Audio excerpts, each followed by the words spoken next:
Hello everybody, Michael here, and welcome back to the channel. And today we're going to be going over how to replace those nasty air filters that you definitely didn't forget to replace as a part of your routine maintenance. Now there are two types of air filters here. There's the engine air filter, which has a solid frame and gasket around it, and then next to it there is the cabin air filter, which is simply just the paper filter insert. We'll be going over how to change both of those in the 2003 to 2009 fourth generation Toyota 4Runner. This process will be the same on all of them. The engine air filter specifically on the V6 models. Now, just for some incentive, this is what the clean air filters look like. I will leave part numbers down in the description as per usual, so you can find those easily. And we will be going with OEM genuine Toyota parts. There's a lot of debate about that online. I'm here to show you how I'm doing it. Without further ado, let's get right into replacing that engine air filter. If you want, grab a clean microfiber towel and a spray bottle with soapy water. This is just a mixture of dish soap and water. If you would like to clean up the area, this is completely optional. There are no tools required. This is the beauty and simplicity here. Let's just get right into it. Pop the hood and direct your attention to the left side of the engine bay. This right here is where the engine air filter lives. Now, in order to open this up, you'll just need to loosen these two clippy clamps on the front side. To do so, pull the clip part towards you and to the left, and the clasp will free up so you can loosen and detach it from the housing, and it should open up pretty easy. And you can see the filter here. You say, oh, that filter don't look too bad. Do not let it fool you. You seen the clean side first. This is the dirty side on the other side, and look at all the leaves and the gunk and debris that's in here. That's a good thing. That means that the filter's stopping all that junk, doing its job. Go ahead and clear all those leaves out of there. After that, I'm gonna take my microfiber towel and my soapy water and go in there and clean it up. You don't have to do that. It's completely optional, but I thought while I'm in here I might as well go ahead and take the opportunity. While I am cleaning this area, I'll go ahead and address a controversial question. That is, should you clean or reuse your air filters in between the times that you replace them? I don't replace my air filters every time that they're dirty. I typically vacuum them gently, of course, a couple times before I replace them. I would advise against using an air compressor to clear the gunk out, because when you have that high pressure air on a used paper filter, you can blast little holes in it, little tears that you might not even be able to see, at which point you have no filter anymore. Look at that before and after, out with the old and now in with the new. Let's go ahead and install this new filter. It'll only fit one way, so that's going to be with the gasket facing you, and then the big side of the filter needs to be on the side closest to the windshield. This will slot in easily like so. You'll want to go ahead and make sure that the back side is aligned before you try to clamp the front side back together again. I'll pick up the camera and give you a close-up because it's a lot easier for me to show you than to explain it to you. But basically, the part that you're holding is going to need to slot into a recessed area on the main housing. You'll be able to tell pretty easily once it's all straight and lined up. At this point, you can go ahead and pull the clasps over the housing, get them hooked on there, and then you'll be able to clip the clip part back to the closed position. It'll snap securely, and you can give it the tug and shake test to make sure nothing's fixing to come loose. At this point, you're ready to tackle that cabin air filter. For the cabin air filter, you will need one tool, and that is a ratchet with a small socket on it.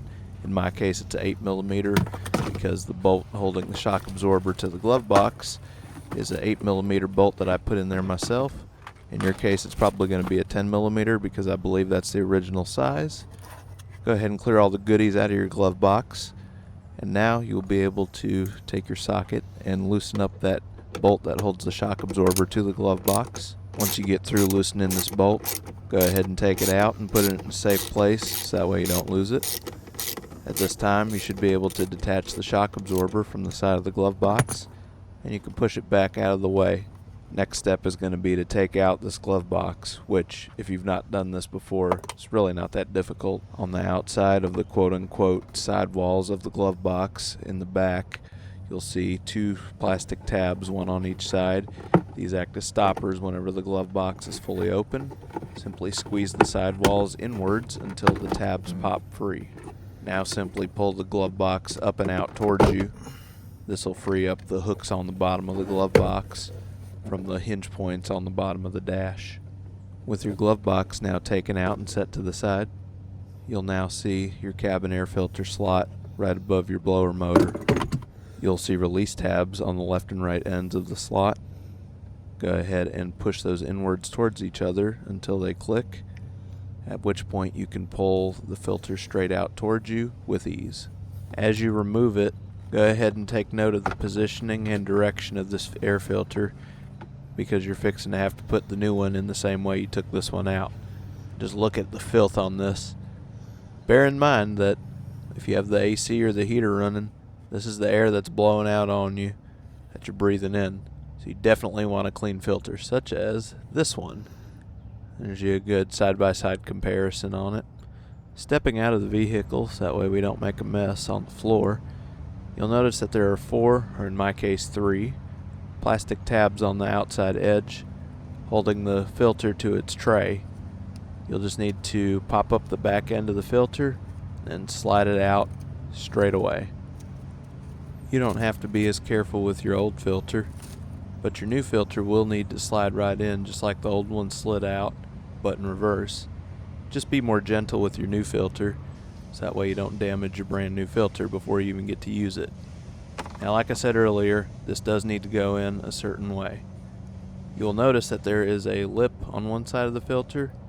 This lip will need to go on the top side. And you know what the top side is because on the tray, here you can see there's an up arrow.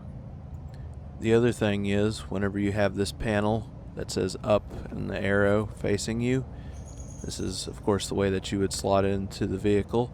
You need to have the ridges running left and right instead of front to back. So it is directional in 2 different ways here. Go ahead and start by sliding your filter underneath the 2 tabs at the back. Once you've done this, you should be able to start sliding it forward. Eventually it will slide up under the other 2 tabs near the front. It should slide pretty easily. You may have to give it a little gentle persuasion, just don't tug on it too hard. You don't want to tear your new filter. And eventually you will be able to get it all the way situated. You'll want to check along the edges, make sure there's no gaps, stretch out the filter if you need to a little bit, and it should be ready to reinstall. Reinstallation is as easy as you think. Just make sure that up arrow is facing up when you slot it in, and push it straight in until it clicks. From here on, the reassembly is simple. It's just a reverse order of what you done earlier. When you go to put your glove box back in, I would advise that you line up both sides at the same time. That is, the hooks on the bottom of the glove box to the hinge points on the bottom of the dash. Go ahead and get those straightened and lined up at the same time, but then when you go to pop them into place, do them one at a time. It's going to require some effort, but you'll definitely feel the pop whenever it's situated. And then you should be able to pop both of the tabs in there at the same time. You'll be able to tell because it should stop once it's fully open.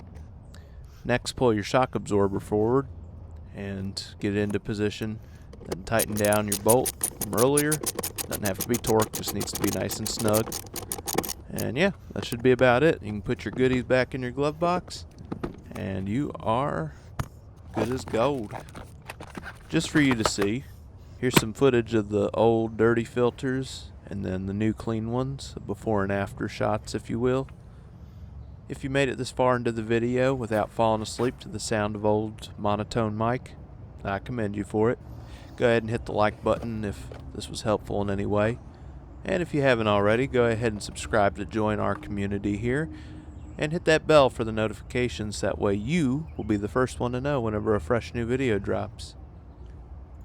At this time on your screen, there's a video that I think you'll enjoy. Go ahead and click on that to check it out. Or, if not, no hard feelings. Either way, just make sure that you take care of yourself until the next video, and I will see you in a little bit.